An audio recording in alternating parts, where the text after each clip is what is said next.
Hello and a very warm welcome back to KGC Engineering and to our brand new workshop. It's great to be back, and we've just got a brand new camera, so we're able to do some really good classic car restoration videos for you.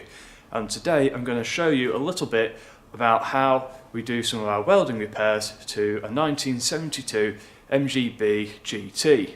Now this particular car's been in with us for about 6 months or so. It's all stripped down, it's been acid dipped, and we're now getting on to the stage where we're putting in replacement panels. So I'm going to show you today how we fit up some of the replacement panels to go in. Alright, the car you can see behind me is the car that we're currently working on. The front end is very good and very solid. It's the back end where not a lot of it has come back. As such, it's not in a strong enough state to be able to go onto our rotator at the moment. So we've got to do a number of the repairs to the back end to get some strength in there before we can go on and get it on the rotator and get some of the other some of the other repairs done. So on the bench in front of me here, I've got a number of panels and parts that we're going to make up today, ready to be fitted onto the car at possibly later on today or even tomorrow, because for these bits it's actually easier to assemble them on the bench and then fit them into the car. Now we've made the hole in the car yesterday, so today is literally a case of we're going to make these panels up and we'll get them all fitted on. So let's have a look at the panels. I'll just adjust the camera. Zoom in.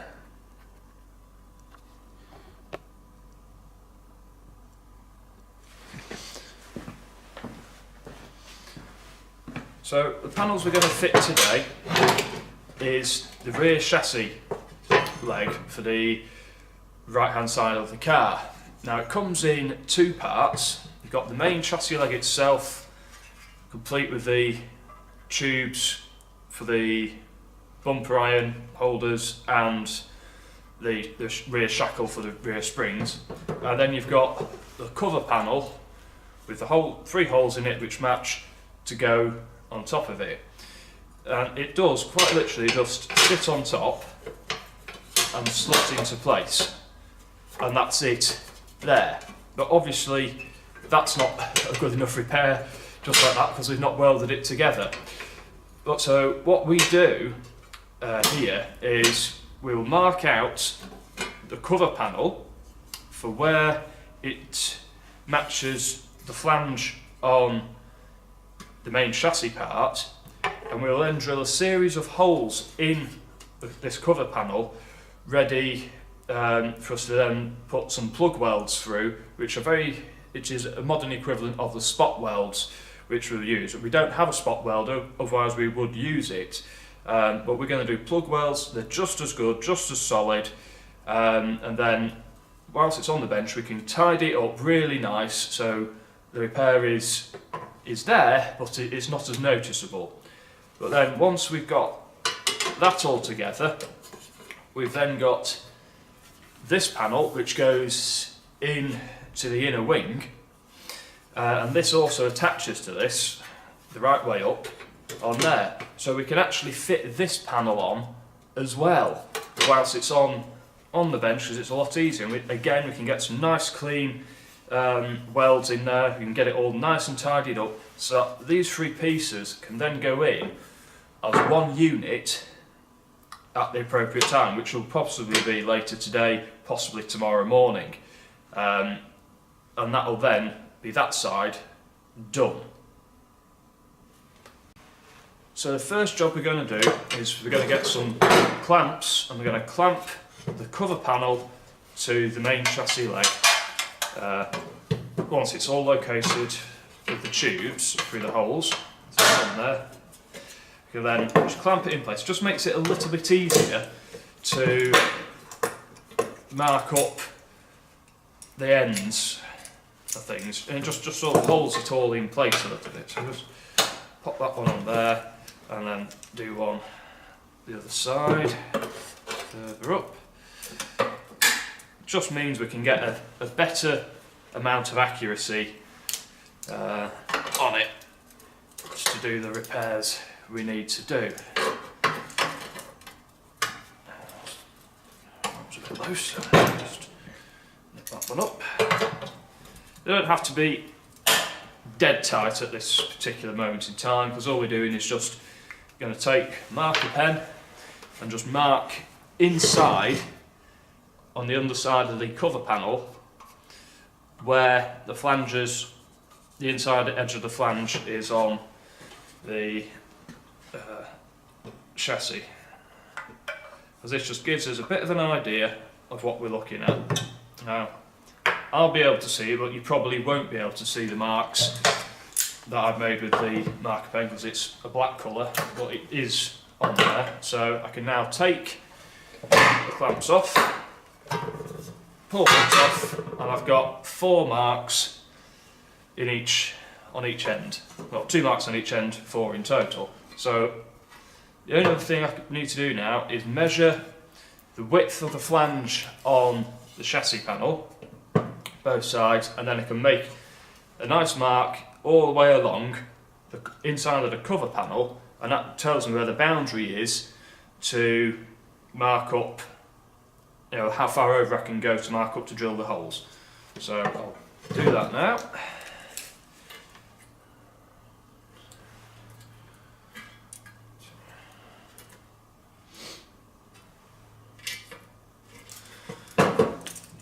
And then transfer that over here. Just doing it in a couple of stages, and I'll then join the dots essentially afterwards, knowing that it's going to be pretty much where I need it to be. So.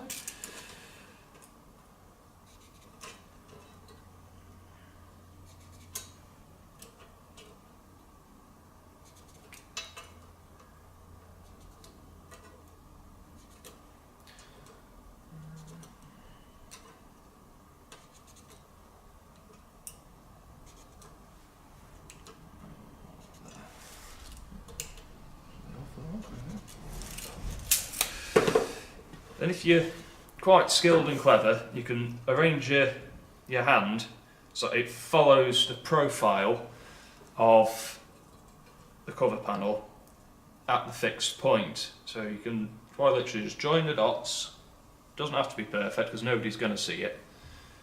Follow it along and you'll get a nice, relatively straight line which will follow it, and that will then be your boundary line that you go up to for your marking out. Follow that along there. Right, so what I can do now is I can halve that distance between my mark and the edge of the panel, because I know that it's then going to fit on the flange work on the cover panel, and that will then be the line that I make my drills, make the drill holes with. So that was 1.5, so I'm going to go just over, or around about 1 centimetre, or just under, along there. Again, just sort of following it around.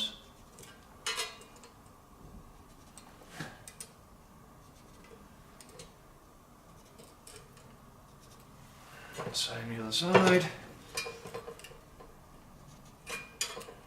It just acts as a bit of a guide for you. It's nothing, it's not difficult, it's quite easy. And you just make your way along with it. And then, as before, join the dots for where you're going to be drilling. So you end up with 2 lines on there, and the only line you're really interested in is the inside, well, the line nearest the edge of the panel. Once you've got this drawn, that's a straightforward one, we can then decide how the distance between the plug welds, what the distance is going to be along it. I would typically do about ½ an inch in from either end, and then every inch or so along, because that then gives enough on there to hold it in place, and you know that it's on there. It's going to be solid, and it's enough of a gap between them that it's not a continuous seam weld. So I'm just going to measure out about ½ an inch at each end, and then I'll go about every inch. You possibly could go every 1½ inches if you wanted, but I tend to go for about an inch. I just feel it fits it a bit better, and I'd rather have a few more welds in there than not. And I'll do the same on the other side as well. ½ an inch. ½ an inch.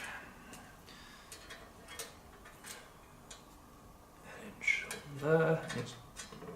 This is the easy part of it, I suppose, really.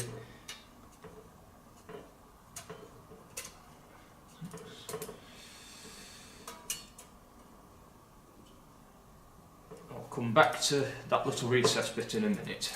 Let's get these ones marked up. With this recess bit, it does allow an area to be welded directly on the edge as a nice little seam weld, so we will do that, but we're also going to put in another little plug welds between them, but there's only going to be one of these on each side, just to keep the continuity going through. So they're all marked up, a little basically X marks the spot. So all that we need to do now is get a punch and a hammer, and we just go along, and at each point where the lines cross, where we've measured out, we put a punch mark in, and then that tells us where we're going to put the weld. Well, drill the hole to put the weld. Over it, because it's got little flanges on it, try and get it over the end of the bench if you can, or on a block of wood, which I'll get in a minute. But it's quite simply get it on there and just whack with a hammer, and it makes a very small little dent, which is enough to start the small drill bits. So I'll continue doing those on a block of wood, and then we'll start getting the drill out.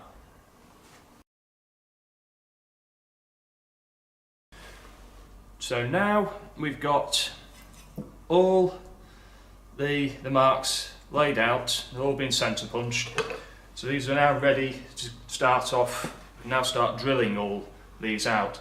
Now I usually like to build up the drilling, so I'll start off with something like a 2mm drill bit, and then work my way up maybe to a 4, and then I'll usually finish off with a 6.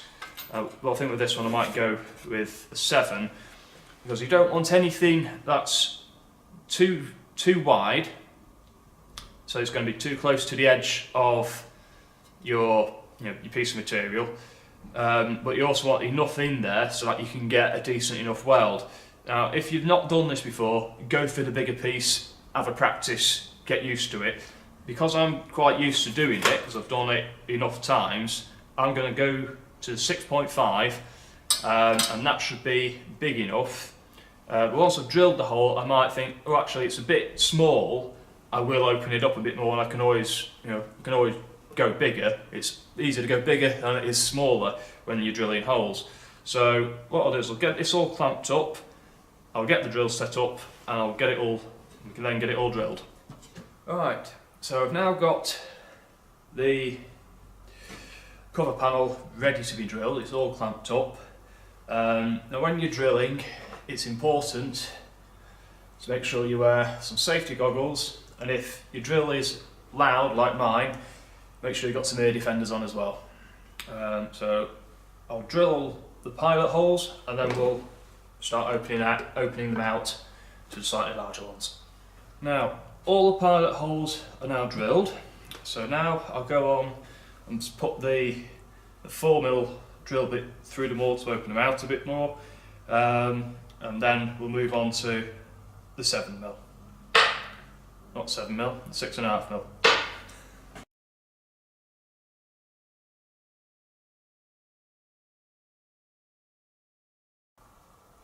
Right, we now have all the large holes drilled in our cover panel. So because this is the inside edge of it, so this is the side that goes inside, meets up with there, all I'm going to do is clean up around the edges where we've drilled, because there's a few little sharp bits, and just want to make sure that it sits as flat as possible onto the main chassis leg. I'm also then going to clean up these two flanges where it attaches to get rid of the protective paintwork that's on there. And to do that, I'm going to use my power file tool. This is a very useful tool for any restorer, because basically it's a mini belt sander, and it's ideal for getting in little awkward areas, but also just enough to polish up these little drill holes and things like that. I'm not going to worry about the other side where we've drilled through, because that will get taken up when we get the welder on it, so I'm not worried about that. But again, with this, put some goggles on, make sure you've got ear defenders on as well, because it is quite a loud tool, and obviously you're grinding away metal, so there is going to be sparks, so make sure you've got the goggles on as well. So we'll get started with that. I'll get that done, get that cleaned up, and then we're ready to start possibly putting it together. Right, so now we've got two pieces ready to be welded on. Now you might have noticed in a little sequence then that I've cleaned up inside the 3 holes which go around the tubes there, and I've also cleaned up the ends of the tubes. That just makes, whilst I can get to it, it's easier to clean it up, because obviously we're going to be welding in that area as well. So now, because all that's nice and clean both sides, we can pop that on top of there, making sure it's in the right place, and we can now start clamping this up, ready for us to start welding it all together, good and so it's then ready to fit on the car. So let's get a couple of clamps on to start with, just to help hold it all in position.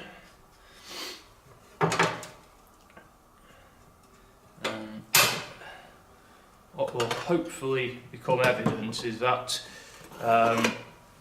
you can see that where I have clamped it, it's between the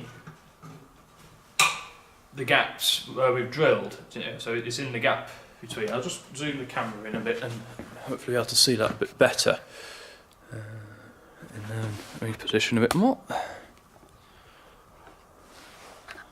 Right.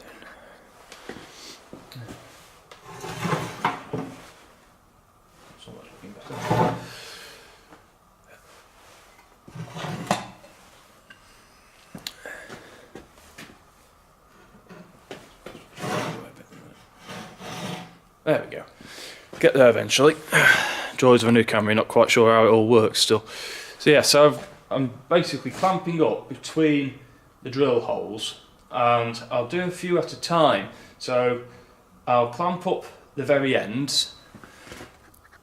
Zoom out a minute. Yeah. So I'll clamp up the ends on one side. I'll just have the other side just being held, just holding it in place. So it's not clamping it tight. I'll generally work along the piece. It will be from this end, and I'll just work my way along on one side, and then the same on the other, and then we'll weld these up in the middle. So because it's clamped there now, I'll move that little one to the very end and tighten it up a little bit more so it's good, because you want it good and tight on there. And then I'll bring the next one in to that one there. Again, make sure it's nice and tight, it's not going to go anywhere. Just put another clamp in at this end. Hold it, and I'll move that one from there and bring it round to this side. So I've now got the chance to to weld in 2 holes at this end, which matching underneath to the other pieces. Just get a couple more clamps on just to hold it. You don't need to go mad with the welding clamps, but you need to make sure you've got enough to help hold everything in place quite happily, so that it's not going to cause problems and things. Just to hold it. Yeah, so this is now ready to start welding up. So I'll go and get the welder set up, and then I'll show you the next stage. So we've now got our piece ready to be welded together. Now, when it comes to welding, it is critical that you have some form of face mask to protect your eyes, because you're melting metal. It's bright. It's pretty much as bright as the sun, and you don't want to end up with damage to your eyes. So there's generally 2 different types of welding masks. You've got this type, which sits on your head, and you nod, and it comes down in front of you. Or there's the alternative ones, which are handheld. Just put it up to your face just before you start welding. I prefer to use these ones because I just prefer to use them. It's personal choice. I have used the head one in the past, and it serves its purpose. Particularly if you're struggling to hold something, it can be quite a useful thing to have. But I always also wear safety goggles underneath, just in case any stray sparks come flying behind the mask. You don't want them in your eyes. As well as that, it is always worthwhile having a decent pair of welder's gloves, because it allows you to stop sparks getting and burning your hands, but it also means you can hold on to any bits of work that you're dealing with, or using the tools or whatever. It gives you a bit more flexibility. Or if you need to move the piece that you've just welded, it's going to be hot, so the protective, it's PPE. Use your common sense. Now, I'm not turning the welder on at the moment because I'm just going to show you what to do, because there's enough videos on YouTube to show people how to weld. But the basics are, you've got an earth lead. Now that needs to be attached somewhere on the piece that you're working on. It's got a decent bit of clean metal. I can see there's a nice piece in front of me there, so I can use that as an earth. And then you've got the main torch lead. Now I use MIG, and it's basically like using a hot glue gun. If you've ever used one of those, it's very simple. And to do the plug welds, it's lots of little circles, just building it up, and then it's done. And you can see that when you spark it up, you'll be able to see it through your welding mask. So you don't need to think, oh, how can I see it? Because you can't see anything through the welding mask until you start welding. You will be able to see what you're doing. With some of the head masks, they do actually come on automatically, so you can see beforehand, and then as soon as you spark up, it goes dark, but you can still see. It does work, and you'll understand when you try it out. So I'll just zoom in on the workpiece again, just show you how I'm going to put the welds together, and then I'll make a start on the welding. So as you can see, I've got the earth clamp on this section here, where it's just a little bit out of proportion, but it's in the right place. But it's a nice clean area, so it's going to get a good earth. So with the welder, it is quite literally just holding it in place, obviously with gloves and things on, and you just little circles around the outside and build into the middle, and that allows you to do a plug weld. If you've never welded before, it's worthwhile going on a training course. They're not very expensive, and you can usually do them in the evenings at the local tech college. They'll teach you how to weld properly.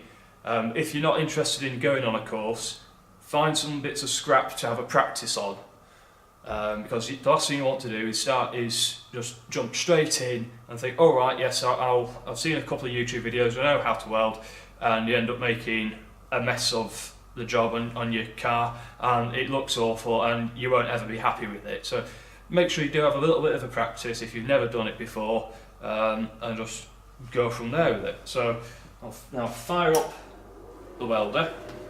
Now this might be quite bright on the screen, I don't know quite how it's going to come out, but I'm going to just demonstrate in the middle here. So I'll just move a couple of the clamps over, just how easy it is to do.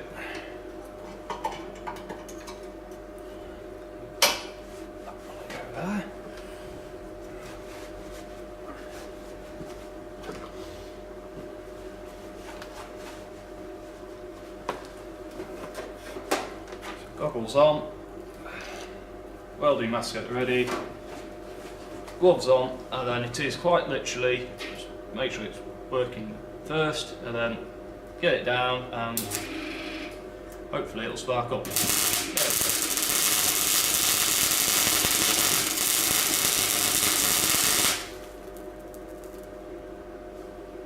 So that's now, as you should hopefully be able to see, a small glowing dot. That's the weld done. It may not be the strongest weld, that one, I don't really know, but if I take the clamp off and I turn it the other way up, I should hopefully be able to see a witness mark between the two mole grips, and I can see there's a witness mark there. I might just be able to see it, it's just about there, and that tells me that there's been enough heat penetration from the welder to come through, and it has actually attached to the chassis piece. Now, because it's only one, obviously I'm not going to be taking the clamps off anytime soon, but what I will do is just move along to the next one, and then do the next one and the next one and the next one. With the welders, you've got different settings. For doing plug welds like this, I like to have it up really high, so I know it's going to definitely grip hold of the other piece that I'm welding to. So it gives a good, solid, strong welded joint along in the area, which is what you want. So I'll carry on and get this all welded up now, and then we can have a look at grinding it back and getting the other piece on top. As you can hopefully see, I've now worked my way more or less just over halfway along, and what you tend to get occasionally with some of these new panels is that they don't always match up properly. As you can possibly see here, is that the cover panel is at a slightly different angle to the main chassis underneath. That's not going to be a problem, because we can just basically weld it all up, and then once it's on the car we can then tidy it up and make a neater job of it. And if we need to put a small seam weld in, we can do. But whilst I've got it to this stage, before I start clamping this bit down, because this bit's at a bit of an angle and it's going to put a bit of stress on, I'm going to weld up these circle bits here and around here, so that it's definitely not going to go anywhere. These are definitely in the right place, and it's then going to make that job a little bit easier. So that's the next bit, and then I'll reclamp and we'll start on again working our way up here. So now that these are welded in, and hopefully you will notice that I went left, right, top, bottom and then joined them up. That was to help keep the tubes central for where they need to be, so they're not going to be moving around too much. So now I'm going to continue with the plug welds along this top edge. I'm doing top edge first because that matches up a lot better with the chassis piece on the underside, which is underneath it now. So I'm going to continue those on, and then we'll get, I'm thinking about actually getting a clamp in across the end just to try and pull the bottom one in a tad, just to allow us to get a better weld grip, because it is quite a bit of a difference there. So I'm just going to try and pull it in a little bit and just see how it goes. So I'll crack on with these and then we'll clamp that up and see what happens. I've now finished the plug welds on this top edge. I've still got the bottom ones to do, but just before I start clamping the chassis up to try and pull it in a bit tighter, I'm just going to put an extra weld in on the underside in here, because this will just give me a little bit more of a sense of security that it's not going to go anywhere. It's not going to get in the way later on for any other work, so it's fine. It's just going to be a small little weld just in there to help it grip, and that was hot. So what I'm going to do, flip that over to a place where I can see it, block of wood. So let's see if we can wedge it up somehow, like so. Go.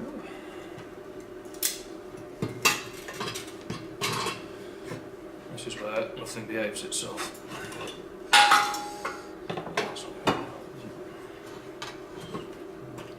There we go. So, like I said, I'm just going to do a small weld just inside there, which is just going to help hold everything together. So, put the clamp back on. Hopefully that'll be enough to get it going in here. Ready, look. There we go.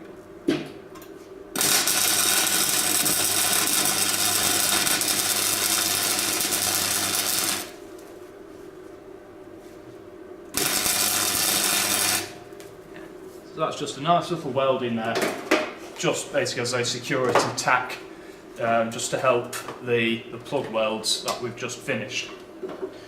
So now that's on there, what I'm now going to do is get this rather large clamp, and I'm going to try and get it over the end so that it'll help hopefully bring this bottom edge in a tad. It's not going to go by much, but just by putting it on, hoping that it's going to go. So just release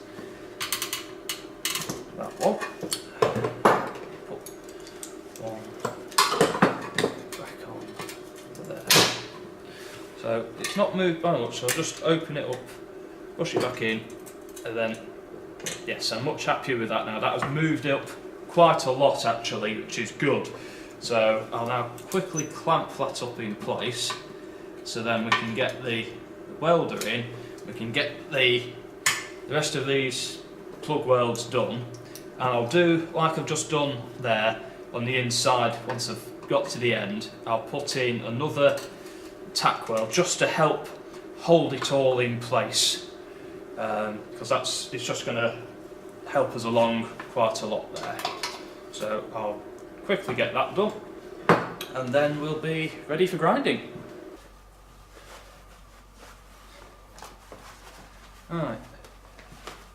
Right then, this is now all welded up. I've welded it a little bit in there again as I did before, so now I should be able to release the clamps and hopefully nothing will go bang as the pressure releases. So just ease them off one by one. Hopefully we'll be left with a nice box section, which we are. There, all ready now to be ground down. And I can see on the underside all the way along. There's some good weld penetration marks on there, so this cover panel is not going anywhere anytime soon, which is a good thing. So all that's left to do on this piece now is to get it ground down. So I'll go and get the grinder and the other tools that I want for it, and we'll go on from there. Right, I've now got my grinder out and I've set up our workpiece in a workmate. It's a very useful tool to have because you can quite literally clamp it all up and it'll hold it all in place at a nice level surface. It's not going to rattle around too much, which is great. So when it comes to grinding, we've got numerous different discs we can use. You've got thin cutting discs, you've got quite thick grinding discs, and then we have what are called flat discs. Now this one's quite worn because I've used it quite a bit, but basically it's a series of layers of sandpaper all embedded in to the disc, and it just basically works as a very fast power sander, and it grinds the welds down at a surprising rate, but also leaves the area really nice and smooth. So I like to use that as much as possible. Well, if there's any areas you can't really get to with that, because it needs to be kept relatively flat, we can use the grinding disc and we can use it on the edge, use it on end to get into some awkward places, and then perhaps tidy it up with a power file afterwards. So for this, I'm going to probably use the grinding disc first, just to take off the initial high spots, let's say, and get the awkward areas ground down. And then once I'm happy that I've got as far as I can with that, I'll switch over and use the flat disc. Now obviously with grinding there's going to be a lot of sparks and there's going to be a lot of dust, so you need to have, if you're doing a lot of grinding, you definitely need to have some safety goggles, you definitely need some ear defenders, and it's sometimes worthwhile as well having a dust mask as well, because that stops a lot of the dust particles from whatever you're grinding, the grinding disc, getting into your lungs, which then later in life will obviously affect your ability to breathe as well. So it's worthwhile. Again, it's health and safety stuff. I need to say it because it's going out on YouTube, so I've got to say, be safe, make sure you got the correct PPE for the job that you're doing. So I'll set the grinder up now and make a start whizzing all these down.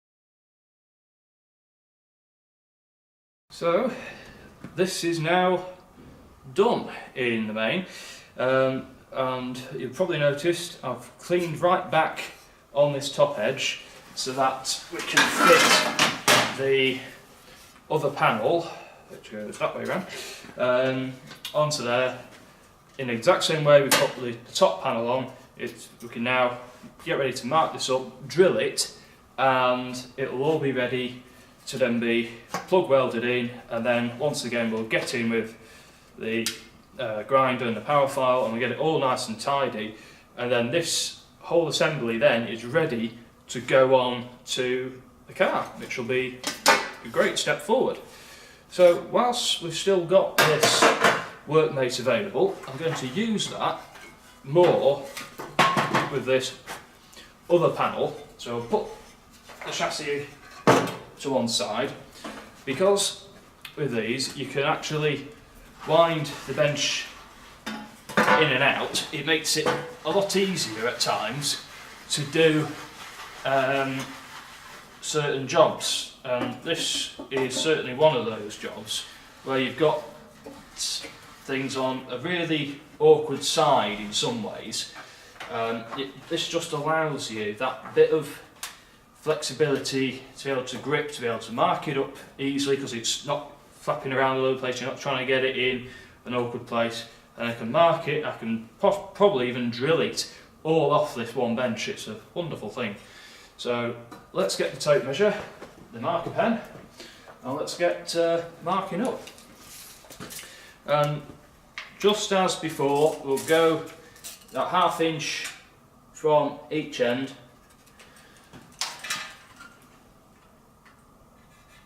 and then every inch or so along the length of it.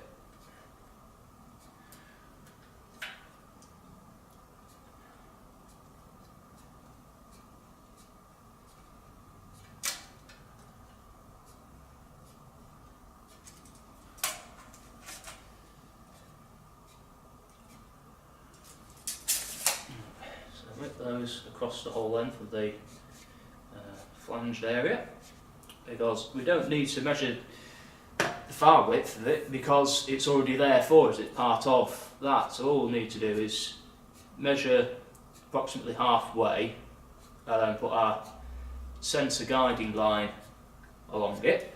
So that, and again it's about there. So again, I'm just going to fix my hand in the middle and just go along that edge. It's just going to be more or less where we want it, along there. So that's now ready to be centre punched and then drilled up, and there we go. So let's get the centre punch somewhere, the hammer, and again, it is just a case of mark it up all the way along it.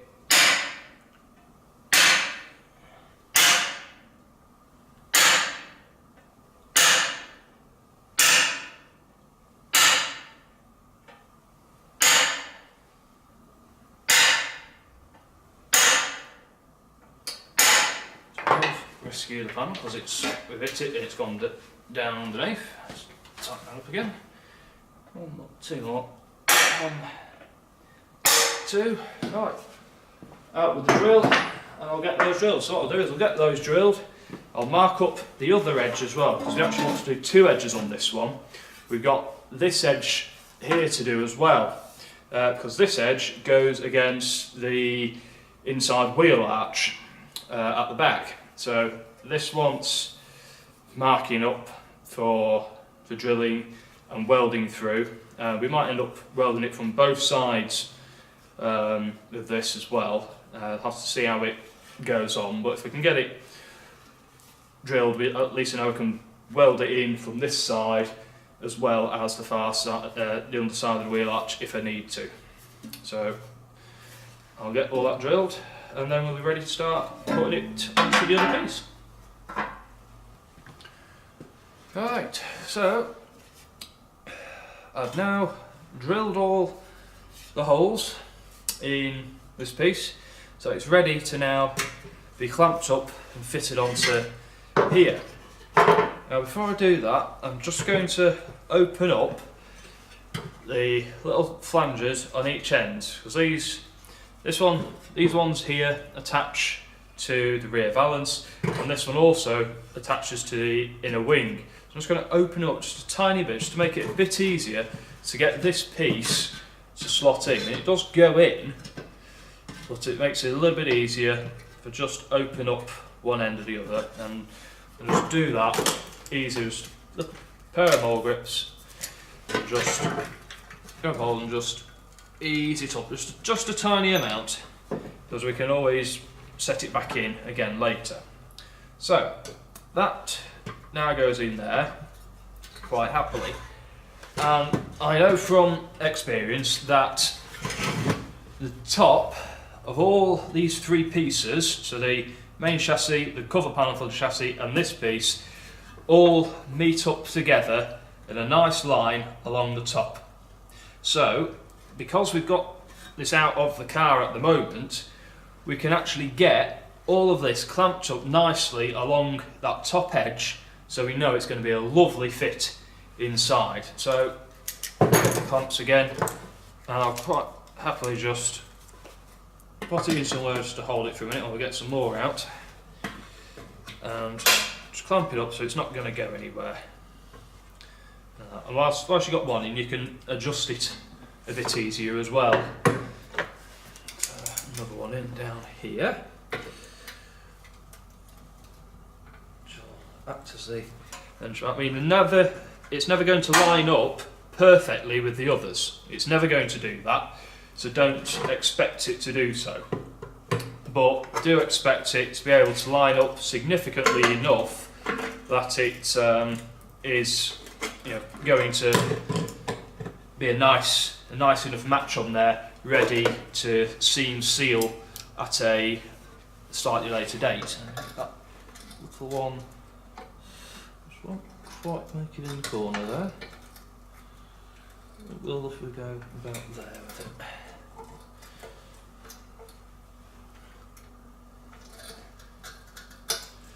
It's a good idea as well, if you are planning on restoring a car, to get yourself a good set of welding clamps, because they just come in so useful for so many different jobs. You will surprise yourself, as I certainly did when I first started out, as I was struggling around for a while, trying to clamp things up with G clamps and a pair of mole grips and things, but being able to get a good number of clamps together to just hold everything in place, the whole game just changed all of a sudden. Everything became a lot easier. So I've got enough on there now to get us started. So what I'll do is I'll make a start. Again, I can use the back side of this area which we've just ground down, put the earth clamp on there, and I'll be able to weld in all the way along those little bits along there, which will be really nice. And if I wanted to as well, I could always weld along the inside edge here on the underside whilst you can get to it. I'm not going to, unless I feel the absolute need that I need to, but I can't imagine me needing to do that, so I'm not going to do that. But if you wanted, you could do that. So let's get the welder set up and I'll get all this welded on here.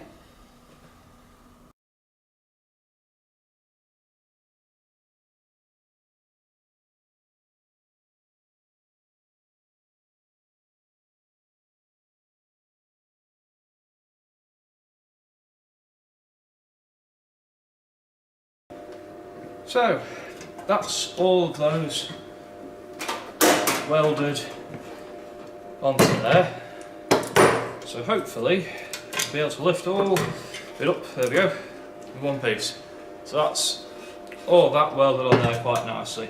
So what I'll do now is I'll put the chassis once again back into the workmate to hold it in place in a nice upright position, and then I'll get the grinding disc out. I'll get all these welds now nicely ground down, and then I'll go in with a power file and just tidy the rest of them off, and then that should be that all welded up, ready to go.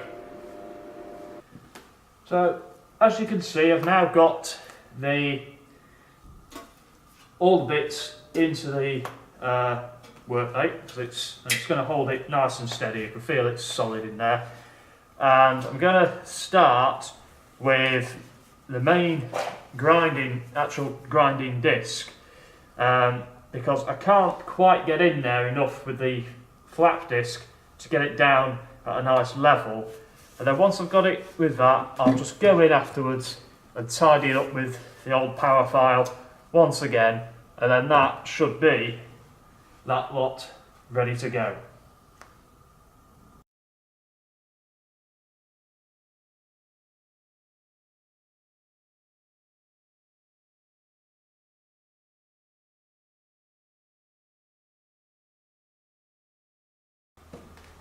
So it's all ground down, it's all ready to go. This is now ready to fit into the car behind me. later on today, probably tomorrow now. So I hope that you've enjoyed this video. It's given you a bit of an insight into how we carry out some of the full restoration repair work here at KGC Engineering. If you like the video, please hit the like button. Don't forget to subscribe. Any comments, leave them down below and we'll get back to you as soon as we can. And in the meantime, happy classic motoring, and we'll see you very, very soon once again.